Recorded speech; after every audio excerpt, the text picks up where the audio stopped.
Welcome back to Investing Talk podcast. Today, we're focusing our attention on a big one reporting this week, Bank of America. We've gathered quite a bit of pre-earnings analysis and market context for you. We want to highlight exactly what to watch for when the bank reports its Q3 results. And hey, if you find this useful, please remember to subscribe, like, and comment. Let us know if there's another company you want us to look into next time, too. Just drop in the comments. Yeah, it's definitely an interesting moment for the financials. What really jumps out from the start, looking at the sources, is just how split the analysts seem to be right up to the wire. That is interesting for a bank this size. It really is. It suggests, a real tug of war between those big macro pressures affecting everyone and what Bank of America itself is doing internally. Okay, let's get the basics down first. When do we actually hear from them? Right, so Bank of America reports on Wednesday, October 15th, that's 2025. The results themselves come out pretty early, around 6:45 a.m. Eastern Time. And then the investor call, which is often where you get the really important color and forward guidance, that starts at 8:30 a.m. Eastern. Got it. Okay, 8:30 for the call. Now, what about the headline numbers? The consensus view? It sounds like the street is bracing for maybe a tougher quarter. Yeah, that's the general feeling. The analyst consensus using GAAP numbers is looking for earnings per share around $0.83, which, importantly, is about a 7% drop compared to last year. Okay. And revenue expectations are similar, projected at $25.8 billion. That's down about 2% year over year. So yes, the market is definitely expecting some contraction. But there's always that little bit of unofficial expectation, right? The whisper number. There is. Yeah. And it's actually a touch higher, sitting at $0.86. Suggests some investors are maybe hoping for or positioning for a slight beat. Right.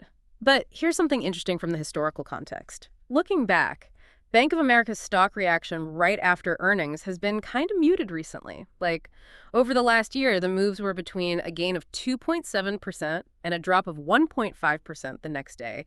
Pretty small swings. Relatively mild, yeah. So why, then, is the options market seemingly pricing in a much bigger move this time? Implied volatility suggesting something like a plus or minus 4% swing? That's quite a jump. That's the key divergence, isn't it? The market's saying, okay, the past few were quiet, but this one feels different. And I think it comes down to that central issue we'll dig into, net interest income.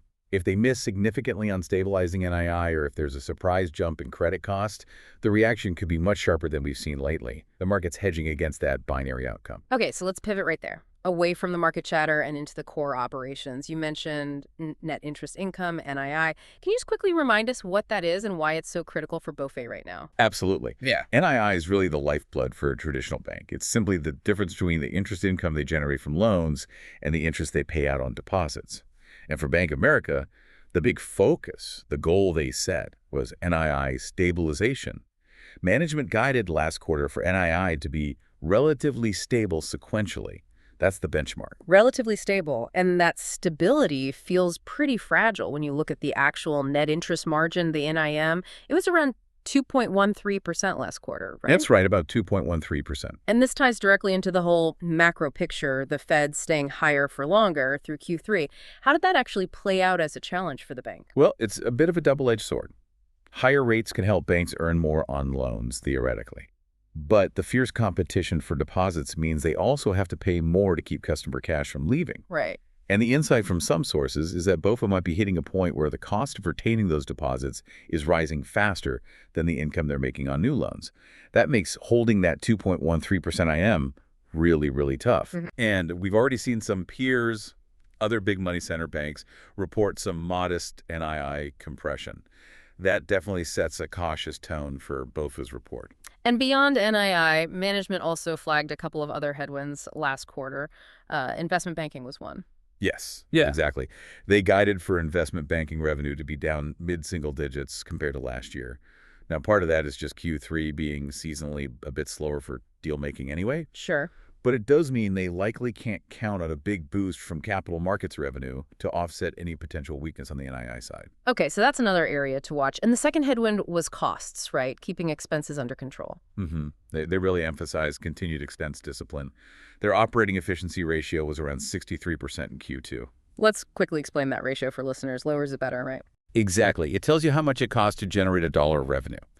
So 63% means 63 cents of every dollar earned goes towards running the bank. Investors want to see that number stay flat or ideally tick down. If it starts creeping up, say towards 64% or higher, that's seen as expense slippage, and it eats directly into profits. It feeds the bear case if they can't show that control. Makes sense. So, NII stability, investment banking softness, and expense control.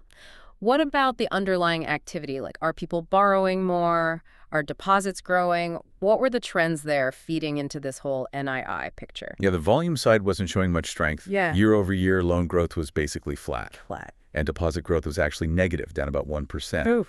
So when your volumes aren't growing, you become even more reliant on maintaining that profit margin, that NM, just to keep NII stable, let alone grow it. It adds another layer of pressure onto that stabilization goal. Okay, this brings us right back to where we started, that sharp divide in the analyst community. You've got this challenging operational backdrop we just discussed, but then you have these other potentially bullish factors. Let's unpack that conflict. On the cautious or bearish side, Morgan Stanley, for example, trimmed their target price to $34. Still equal weight, but citing those margin and credit concerns. Right. And Wall Street's Zen apparently downgraded to sell recently, too, pointing at valuation and those macro headwinds. But then you flip the coin. Exactly. And this is where you see that tension between operations and maybe shareholder actions. Yeah. You have Jefferies upgrading the stock to buy. And their reasoning? Primarily the strength of capital, returns, buybacks, and dividends, and also what they see as the stickiness of Bank of America's retail deposit base. Okay. And they weren't alone. Deutsche Bank, RBC, Wolf Research, they all put out notes in September, raising their price targets, some up into the high $50 range. Quite bullish. So it really forces the question for anyone listening.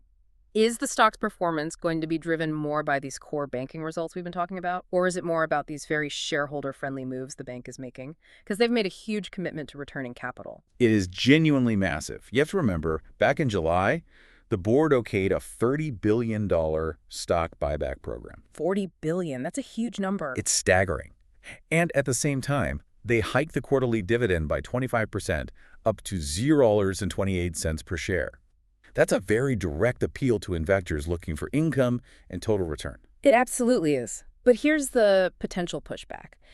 If the core business, the NII engine, is under pressure, and analysts are worried about potential credit issues down the road, is now the right time to be prioritizing buybacks over, say, building up even more capital buffers? What's the thinking there? That's the crux of the bull versus bear debate on strategy. The bullish argument, which several sources point to, is that Bank of America is already extremely well capitalized. Okay. Thanks largely to regulations put in place after the financial crisis.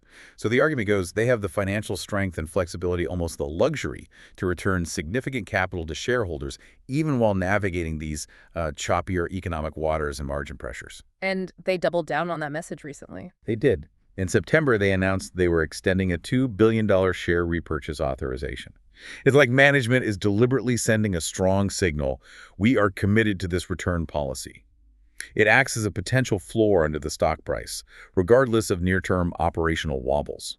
So it really comes down to whether you, as an investor, believe more in the stable buyback machine story or the traditional bank-facing cyclical headwinds story. That sums it up pretty well. All right, let's try and put some numbers on the potential outcomes for this week's report.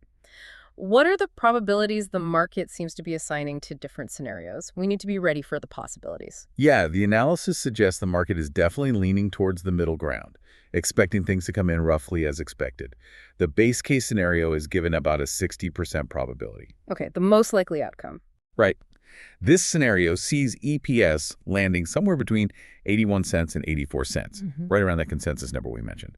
It implies that, the operational trends were basically stable. Maybe NII didn't surprise negatively, expenses held in line, and the implied stock reaction is relatively muted, maybe in that 3-4% range, up or down. Okay, 60% for the inline scenario. What about the wings?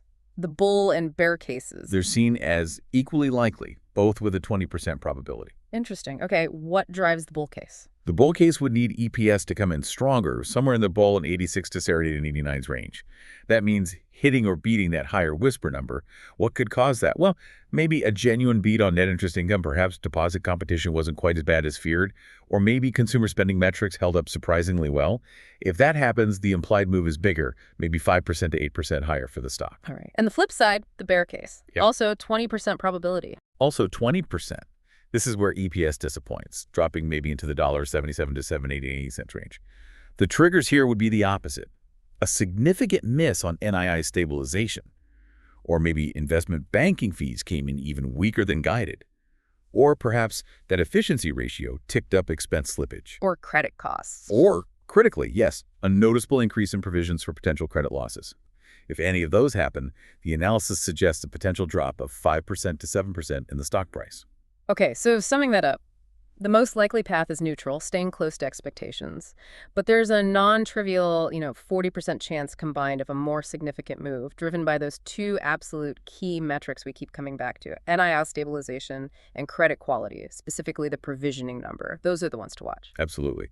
And looking just beyond the earnings print itself, the story doesn't end on Wednesday. Market attention is going to shift pretty quickly to other factors, particularly technicals and fund flows. Right. What should listeners keep an eye on there? Well, two dates stand out. First, October 31st. That's when major bank ETFs are scheduled to rebalance. Okay, explain ETFs quickly and why rebalancing matters. Sure. ETFs, exchange-traded funds, hold baskets of stocks. Think of big financial sector ETFs that hold Bank of America. When they rebalance, often quarterly or semi-annually, the fund managers have to buy or sell shares to match the ETF's index rules.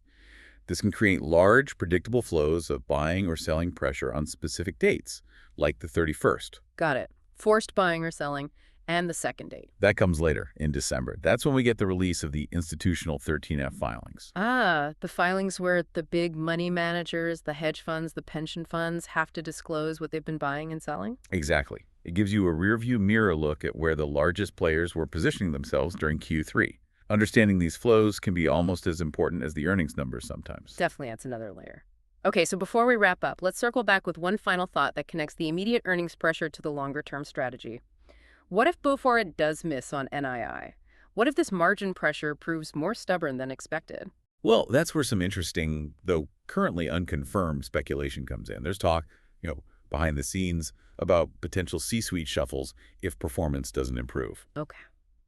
But maybe more strategically interesting are these persistent rumors suggesting Bank of America might look at M&A acquisitions or partnerships specifically to boost its wealth management business. Ah, using some of that capital for growth instead of just buybacks. Potentially. That's the provocative question, isn't it? If the core banking engine, the NII, starts to sputter, does management feel pressure to redeploy some of that huge capital pile, currently earmarked for buybacks, towards acquiring growth in a less interest rate sensitive area like wealth management? That's the strategic tension to watch unfold in the quarters ahead. A really interesting point to consider long term. Okay, we'll definitely be watching those NII and credit numbers very closely this Wednesday to see which scenario starts to play out. Thanks for joining us for this look at the upcoming Bank of America earnings. My pleasure. Until next time, stay informed, everyone.